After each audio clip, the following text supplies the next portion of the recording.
So basically the reason I come down here every so often is I'm trying to spread information about psychopathy. And I think it has an overarching impact on why people are down here camping out and why the financial industry and the government really doesn't care about the people anymore. These people, they're about 1 to 5% of the population, and they have no concept of empathy, remorse, guilt, conscience. They're not biologically capable of it. And they've shown this in MRI studies, and there's been a lot of actual hard science that proves the point that they're totally different than normal humans. There's also been a lot of research done by this one guy, Andrew Lobachevsky in Poland, who shows how they are able to infect and co-opt large groups of people, governments, and religious institutions.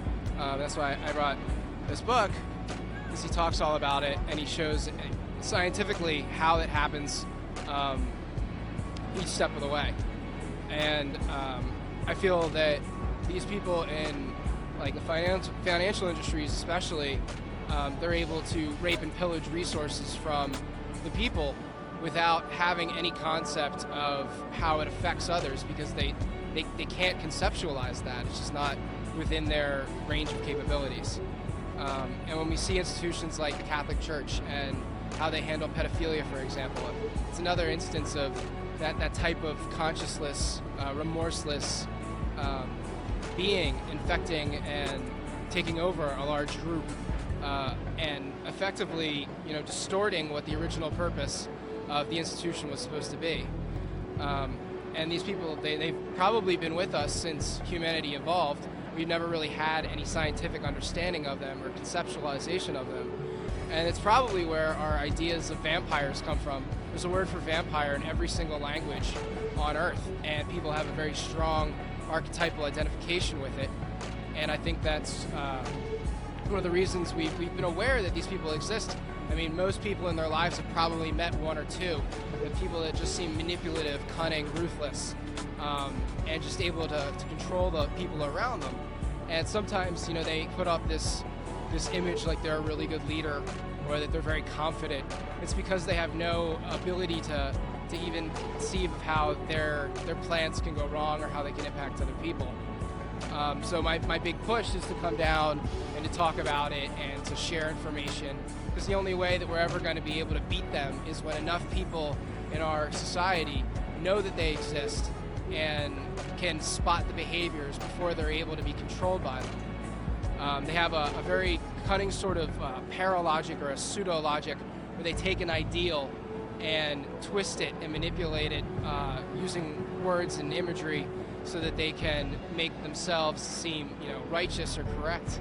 And when they do that, they can take in large groups of normal people, because people are very often identified with either a Christian ideology or an economic ideology or a political ideology, and any of those ideas can be effectively co-opted by this conscienceless, remorseless type of person or a group of those type of people, and use it to manipulate large groups of people. I think this is a really good example of what happened to the Republican Party, for example, because now we see Fox News and those kind of institutions, they're always pushing this twist of truth, where they distort the meaning of, especially an event like this, where they come in and they, with broad strokes, paint a picture that's just not accurate, and large groups of people who aren't able to take the time to come down here and talk to people and see it for themselves are taken in by it. So that's the whole reason I come down here, is to spread awareness. This book, Political Phenomenology by Andrew Lobachevsky, is really good. Also the works of Robert Hare, Snakes in Suits, is a very effective one at showing how they can co-opt large corporations, how they get in, how they can climb the corporate ladder. And I think his work's a really good way of understanding that. Also, just any reading on psychopathy or psychopathy, sociopathy. There's different ways to describe the condition, but until we as a society have a very broad understanding where we can identify the behavior and refuse to tolerate it and participate in it anymore, we're still going to be able to be manipulated by them. So until we understand that point, I don't think there's any way we can effectively move forward with a system that's still controlled by psychopaths. They have a very charming personality. They're very likable. They come across as excellent conversationalists. They have a mask of sanity, which was a book actually written by Hervey Cleckley, who first started giving it scientific analysis back in like the 50s and 60s. But it's basically a personality mask that they wear, which makes them appear like any normal person. So they can effectively mimic our normal emotional responses without actually having them. So we think that, we're talking to a normal person when in fact they're actually, a consciousless being who just has this mask over their face and their personality that effectively blocks us from understanding what they really are. They're very manipulative and cunning. They're natural liars. They have a tendency to, they can actually fool polygraphs because polygraphs are based on a natural human response to lying. We feel anxiety when we lie. Psychopaths do not, because they have this weird thing where they can believe whatever it is that they're saying. They are thrill seekers, so it kind of makes sense with this whole financial speculation attitude, especially on Wall Street, how they would go in and just repackage bad mortgages and sell them to other people and totally flip them and then make huge hordes of money. It kind of makes a sick sort of sense that that's the type of person that would be able to do such a thing and then convince somebody to let them get away with it. So just to have it keep going like this, it seems evident to me at least that they have a huge network with a lot of money involved, and what people that are involved in it that aren't actually psychopaths become like them themselves because they're getting rich, they don't really care. But yeah, the primarily the trait is that they have no conscience. They have no ability to empathize. The only emotions that they're really capable of feeling are proto-emotions like frustration, anger, jealousy, and a want or a hunger for whatever it is they desire. That could be sexual gratification. Some of them are just like parasites. They live in their parents' basement their entire lives playing video games because that's all they want to do. There's also a huge variety in psychopathy. Some of them end up serial killers, rapists, and they end up in prison. But a lot of them, the best of them actually, are able to become priests, doctors, politicians. I think George W. Bush was actually a really good example of a psychopath who was installed in power. And if you Google George W. Bush and psychopathy, you'll get tons of hits.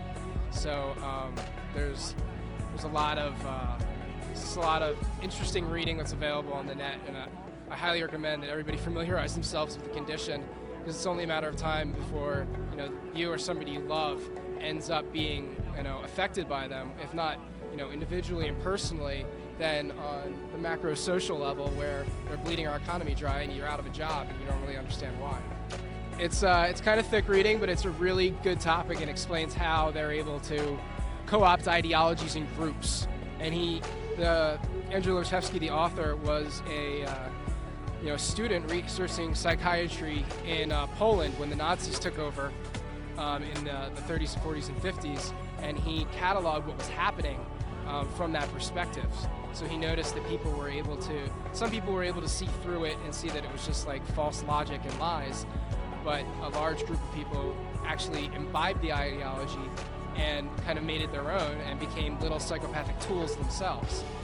He also explains that this is how Nazi Germany was able to get away with executing millions of people because they can co-opt the whole country, basically the political structure, and effectively push their ideology to control large groups of people. Do I think that's what's happening in America today? And I think Nazi Germany kind of seems like almost like a trial run. Like they tried it and they kind of failed because they were a little too overt. Today it's much more covert. They have much broader reach with network television and the mainstream media, which seems to be effectively controlled by the military-industrial complex and other financial interests. There's lots of interesting studies that show the concentration of power and wealth in the hands of very few people. And when that happens and they want to stay on top, they're willing to do anything, to go to any lengths to stay there. And I think that's basically what's happening in America, except we don't have enough awareness of psychopathy right now. We don't understand that they can be, politicians, they can be CEOs, they can be, religious leaders. And so many people just want to follow someone, they want to follow an ideology, and they don't have the time or the discernment to see through the lies and how they're actually being used to effectively control or combat, normal conscience-filled human beings.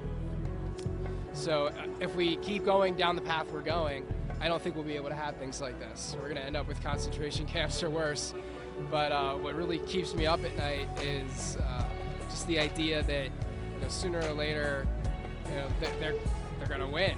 And I think the only way we can stop that is by spreading information about what kind of people they are, how they operate, what their weaknesses are, and that's really our only shot at beating them.